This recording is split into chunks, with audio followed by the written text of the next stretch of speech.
اور ایران کی جو انقلابی حکومت ہے اور جو چین کے صدر ہیں وہ بھی اندھا اعتماد کرتے ہیں، اور پاکستان کے جو عوام ہیں وہ تو آپ نے دیکھ ہی لیا 8 فروری کو، وہ بھی اندھا اعتماد کرتے ہیں۔ تو ایک ایسی طاقتور شخصیت کی ضرورت ہے اسلام آباد میں، جس طرح کے دنیا کے حالات بدلے ہوئے ہیں اور بدلنے جا رہے ہیں، تو اس لیے اب یہ حالات اسی طرح کے پیدا ہو گئے ہیں۔ یہ قدرت نے کیے ہیں یا کسی منصوبے کے تحت ہوئے ہیں، یہ اب ہم نہیں کہہ سکتے، لیکن پچھلے 48 گھنٹوں کے دوران یہ جو جنگ جو رسا کشی جاری تھی حکومت کے درمیان اور اسٹیبلشمنٹ کے درمیان، وہ اپنے انجام سے دوچار ہو گئی ہے۔ اختلافات اتنے بڑے کہ پھر اسٹیبلشمنٹ نے کہہ دیا ہے شہباز حکومت سے کہ بھئی پھر آپ جانے، میاں نواز شریف جانے اور آصف زرداری جانے، آپ اپنے زور سے اور اپنے طور پر اب اس سارے صورتحال سے نمٹیے گا، اب ہم سے شکوہ اور گلہ نہ کیجیے گا کہ ہم اب آپ کی سپورٹ کریں، کیونکہ آپ نے اسٹیبلشمنٹ کو لیٹ ڈاؤن کیا ہے، آپ نے اسٹیبلشمنٹ کو گندا کیا ہے، اور آپ نے حکومت میں ہوتے ہوئے ان جرنیلوں کو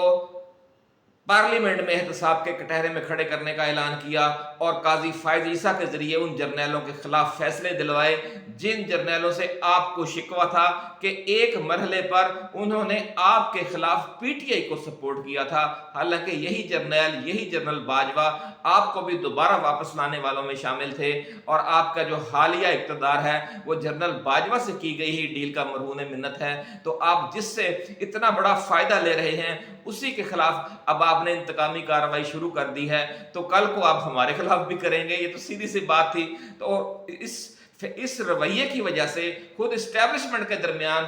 تفریق پیدا ہو گئی تھی، اور یہ کہا جا رہا تھا اسٹیبلشمنٹ کے اندر سے کہ جو لوگ پی ٹی آئی کے سپورٹر تھے یا غیر جانبدار تھے وہ یہ کہہ رہے تھے کہ ایسی سپورٹ جو نون لیگ کو فراہم کی جا رہی ہے اسٹیبلشمنٹ کی طرف سے، اس کا کیا فائدہ کہ جس کا اب الزام، جس کا ملبہ، جس کی بدنامی خود اسٹیبلشمنٹ کو اٹھانی پڑ رہی ہے، اور بینیفیشری اس کا پیپلز پارٹی اور نون لیگ ہیں، اور عمران خان کی جو مقبولیت ہے وہ دن بدن بڑھ رہی ہے، اور اسٹیبلشمنٹ کے ساتھ لوگوں کی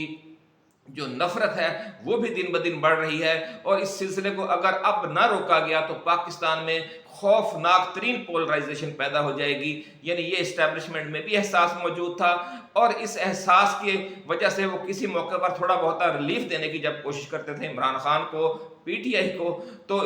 جو نون لیگ والے ہیں اور پیپلز پارٹی والے ہیں وہ چیخنے لگ جاتے تھے کہ جناب آپ کی ان کے ساتھ اندر سے انڈرسٹینڈنگ ہے۔ اور اس ساری صورتحال کی وجہ سے پھر جو حال ہی میں آپ کو پچھلی ویڈیوز میں بتا چکے ہیں کہ نواز شریف نے، رانا ثناء اللہ نے، میاں جاوید لطیف نے اور خواجہ آصف نے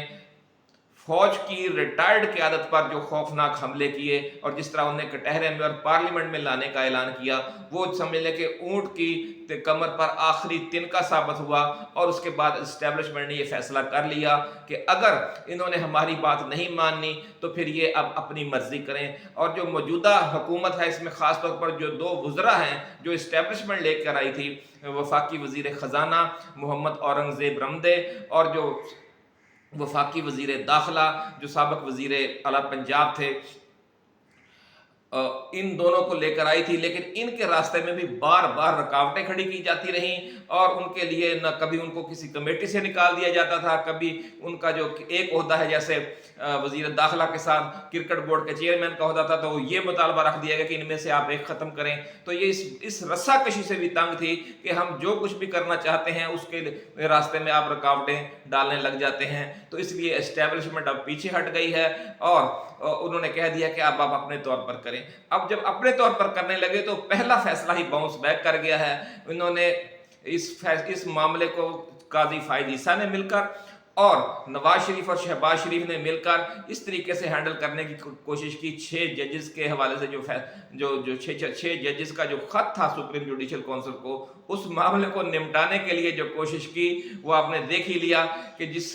جسٹس تصدق جیلانی کو، جسٹس ریٹائرڈ تصدق جیلانی کو انہوں نے جو کمیشن بنایا تھا جن پر مشتمل یک رکنی، وہ بھی پیچھے ہٹ گئے، اور انہوں نے جو ایک غیر آئینی اور غیر قانونی جو اختیارات کی علیحدگی کا تصور ہے اور جو عدلیہ کی آزادی کا تصور ہے اس کو پامال کیا فل کورٹ نے. یعنی اتنا تو ویژن ہے. اور حکومت نے اور فل کورٹ نے جو بیٹھ کر مشترکہ فیصلہ کیا وہ خود آئین سے متصادم تھا, وہ خود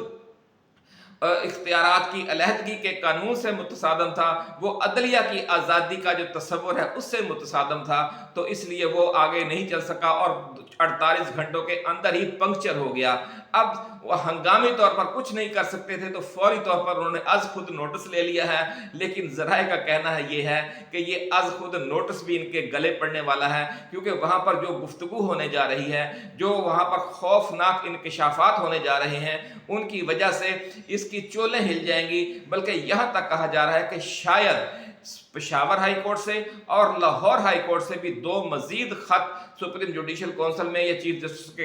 کی طرف آ جائیں اور وہ بھی فریق بننے کا مطالبہ کر دیں. تو اس کے بعد تو پورا جو سسٹم ہے وہ دھڑام سے نیچے آن گرے گا اور ایک نئے عام انتخابات کروانے پڑ سکتے ہیں, یا پھر فارم 45 کا فیصلہ کر کے اقتدار عمران خان کو دینا پڑ سکتا ہے. یہ ناظرین تازہ ترین صورتحال تھی, وہ ہم نے آپ کے ساتھ ڈسکس کی. یہ سارا منظر دیکھ کر ذرائع کا یہ کہنا ہے کہ جو آج رات گزری ہے, شہباز شریف کی طرف سے بار بار رابطہ کرنے کی کوشش کی جاتی رہی راولپنڈی سے, لیکن راولپنڈی والوں نے اپنا ٹیلی فون, اپنا موبائل سائلنٹ پر لگا کر رکھ دیا ہے. اور یہ کہا جا رہا ہے کہ اب آپ اپنے زور پر اپنے طریقے سے نواز شریف کی حکمت عملی کے ذریعے سے, نواز شریف کی عظیم بصیرت کے ذریعے اور آصف زرداری کی طاقت کے ذریعے فیصلے کریں, اب ہم سے کوئی توقع نہ رکھیں. تو اب یہ صورتحال بن گئی ہے. اس حوالے سے ناظرین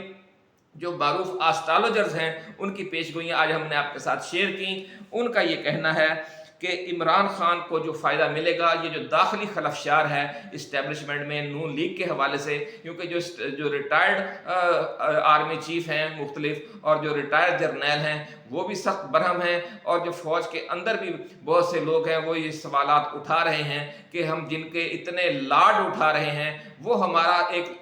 2 لاڈ یا 4 لاڈ اٹھانے کے لیے تیار نہیں ہے, اور ہم نے ان کے لیے پتہ نہیں کیا کیا قربانی دے دی ہے, اور پورے ملک کا جو مینڈیٹ ہے اسے ایک طرف اٹھا کر پھینک کر انہیں لا کر بٹھا دیا ہے, اور وہ ہمیں اس اقتدار میں سے 2 آنے دینے کے لیے بھی تیار نہیں ہے جو ہم نے 16 آنے کا اقتدار ان کو ناجائز طور پر لے کر دیا ہے. تو اس میں سے یعنی ہمارے دیے ہوئے 1 روپے میں سے وہ ہمیں 2 آنے واپس کرنے پر تیار نہیں ہے. اس پر وہ حیرت زدہ ہیں, اور انہیں یہ سمجھ نہیں آ رہی کہ نواز شریف کو اور شہباز شریف کو اور آصف زرداری کو زمینی حقائق کا, سیاسی حقائق کا کوئی ادراک نہیں ہے. اور انہوں نے کل جو لانچ کیا رانا ثناء اللہ کو بلیک میل کرنے کے لیے اسٹیبلشمنٹ کو, انہوں نے کہا ہاں جی ٹھیک ہے آپ پچھلے فیصلے بھی کریں اور آج کل بھی جو صورتحال ہے ایجنسیوں کا کردار جو اس وقت ہے اس کے بارے میں بھی فیصلہ کریں, اور جو ایجنسیوں کا پچھلا کردار ہے اس کے بارے میں بھی فیصلہ کریں. تو اللہ کے بندو جب وہ دونوں کا فیصلہ ہو جائے گا اور بالکل آزادانہ لیول پلینگ فیلڈ جینون مل جائے گی, تو آپ تو عمران خان کے ایک لانگ مارچ کی مار نہیں ہے. آپ کو جب 30-40 لاکھ عوام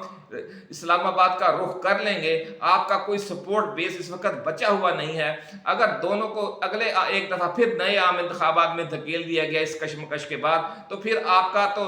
کچھ پرسان حال بھی نہیں ہوگا اگلے عام انتخابات میں. تو یہ آپ نے بہت بڑی بڑک مار دی ہے بلیک میل کرنے کی کوشش کر کے اسٹیبلشمنٹ کو. اب آپ کو اس کا کیے کا بھگتنا پڑے گا. اور کچھ